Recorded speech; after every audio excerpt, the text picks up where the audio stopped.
tous, je m'appelle Ronnie et voilà un générateur que vous voyez.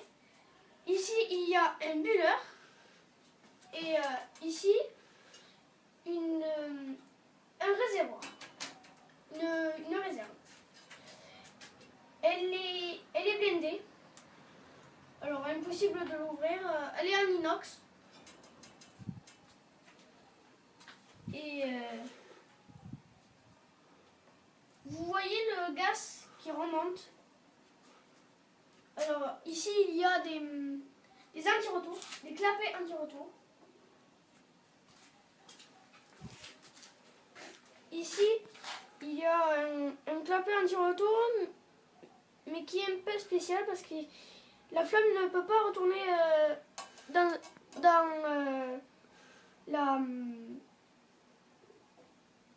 la préserve.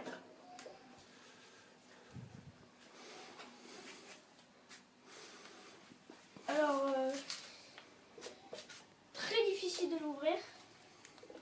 Voici le générateur, hein, que vous voyez. Les bulles, c'est du gaz. Hein.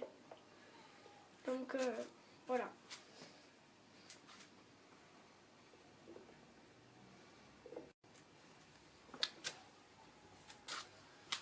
L'eau qu'il y a ici, dans ce générateur, on l'a depuis le mois de juin.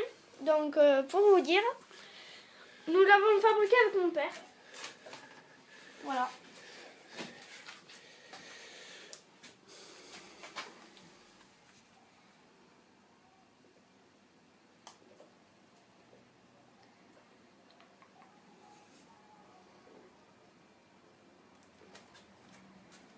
Alors vous voyez, c'est comme un peu un coffre-fort.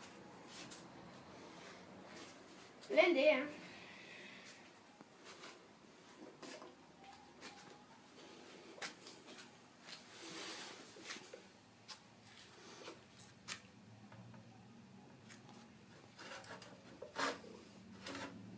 Alors bonjour groupe, aujourd'hui, comme je vous ai dit au dernier cours, on va parler de l'électrolyse de l'eau. C'est comme ma mère qui se fait faire la moustache à l'électrolyse.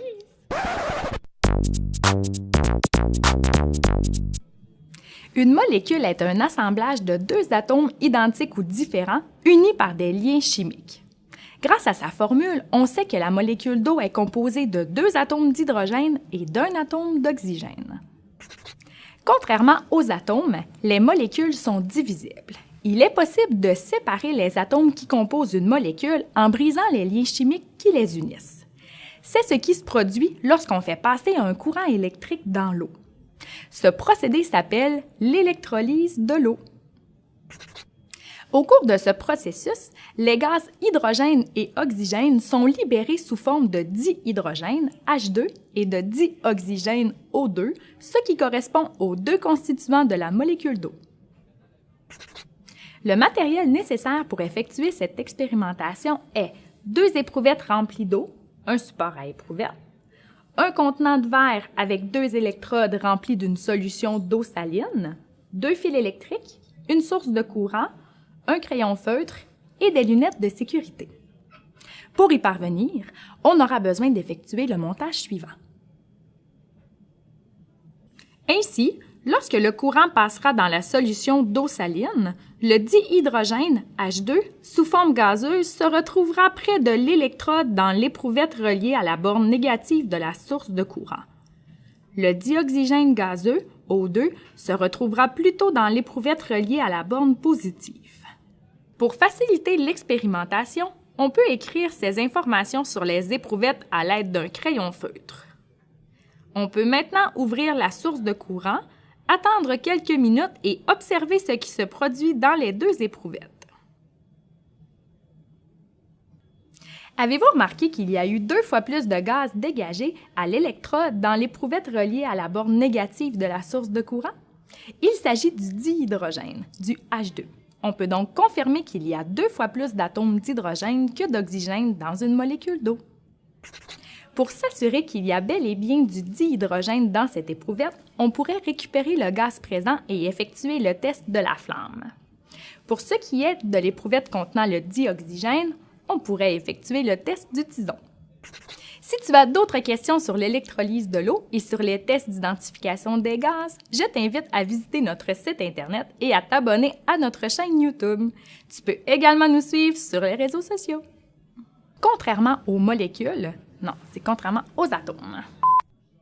Si tu as d'autres questions sur l'électrolyse de l'eau, l'électrolyse est une réaction forcée par un générateur. Donc le générateur, le courant sort toujours par la borne plus et arrive dans la borne moins. Voilà pour le courant. Vous savez que le sens des électrons, c'est le sens inverse. Autrement dit, les électrons ici traversent cette électrode, viennent ici, ne se déplacent pas dans le bain électrolytique, ce sont les ions qui assurent le passage du courant électrique, les électrons arrivant ici. On sait que l'anode attire les anions, le nœud de anode et le nœud de anion. Autrement dit, l'anode, elle se trouve à quel endroit? Eh bien, tout simplement, comme l'anode attire les anions, eux, se déplaçant dans le sens des électrons, puisque les électrons sont négatifs, eh bien, l'anode, elle va se trouver ici. Elle attirera les anions. Au passage, quels sont les anions qu'il y a dans cette solution? Eh bien, c'est HO- et puis Cl-. Au contraire, qu'est-ce qui se passe pour la cathode? Eh bien, elle va attirer les cations. En effet, il y a des électrons, des charges moins qui vont descendre ici, et les charges moins, elles vont attirer les charges plus. Charge plus, on a H+, qui va être, par exemple, attiré ici. Donc, la cathode attirant les cations, voilà où va se trouver la cathode. Petite remarque, dans les cations, il y a H+, et puis il y a également Na+, qui est un cation, puisqu'il est positif. Et donc, le cation positif va être également attiré par les électrons qui descendent ici. Voilà pour le déplacement des porteurs de charge dans le bain électrolytique, alors que le déplacement des porteurs de charge dans les métaux, dans les fils électriques ou dans les électrodes, ce sont les électrons.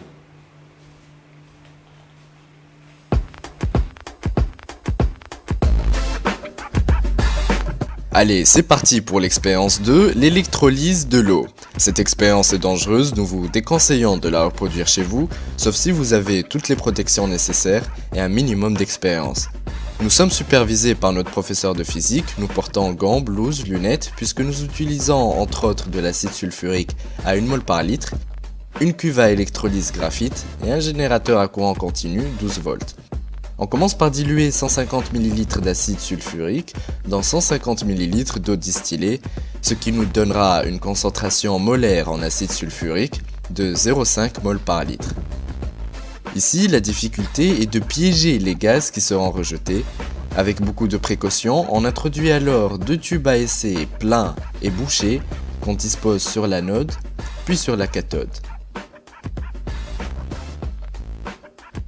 Ensuite, on met en marche le générateur et on observe le dégagement des gaz. Après quelques instants, on observe que le gaz dégagé à la cathode a un volume double de celui dégagé à l'anode. Pour identifier ce gaz dégagé à la cathode, on le met en présence d'une flamme. On entend une sorte de pop. On identifie maintenant le gaz dégagé à l'anode. En sa présence, une flamme persiste et reprend vie, puis s'éteint petit à petit. Mais ce que nous voulons faire dans notre expérience est tester la puissance du gaz explosif 2H2O2 ou plus communément HHO. On pose alors une éprouvette à gaz sur les 2 électrodes en même temps. Pour le tester, on reste tous à distance et on l'approche d'une flamme. La détonation est impressionnante et la bougie s'éteint.